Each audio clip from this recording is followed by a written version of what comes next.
ভাই মিজান ভাইদের বাসা কোনটা বলতে পারেন? কোন মিজান? 48 নম্বর বাসা। ভাই মিজান নামে তো কারো চিনলাম না।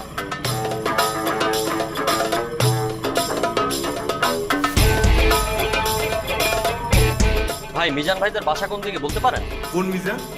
48 নম্বর বাসা। কাহিনী গিয়ে দেখেন তো।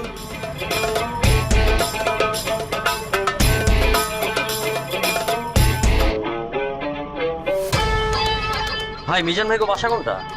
কোন মিজান ভাই? 48 নম্বর বাসা। চিনি না ভাই। ভাই মিজান ভাই গো বাসা কোনটা? কোন মিজান? 48 নম্বর বাসা। 48 নম্বর বাসা মানে কুতা মিজান? আরে না না ভাই, ওনার নাম মিজান আলম। 48 নম্বর বাসা কুত্তা মিজান গই সোজা গিয়া বামে।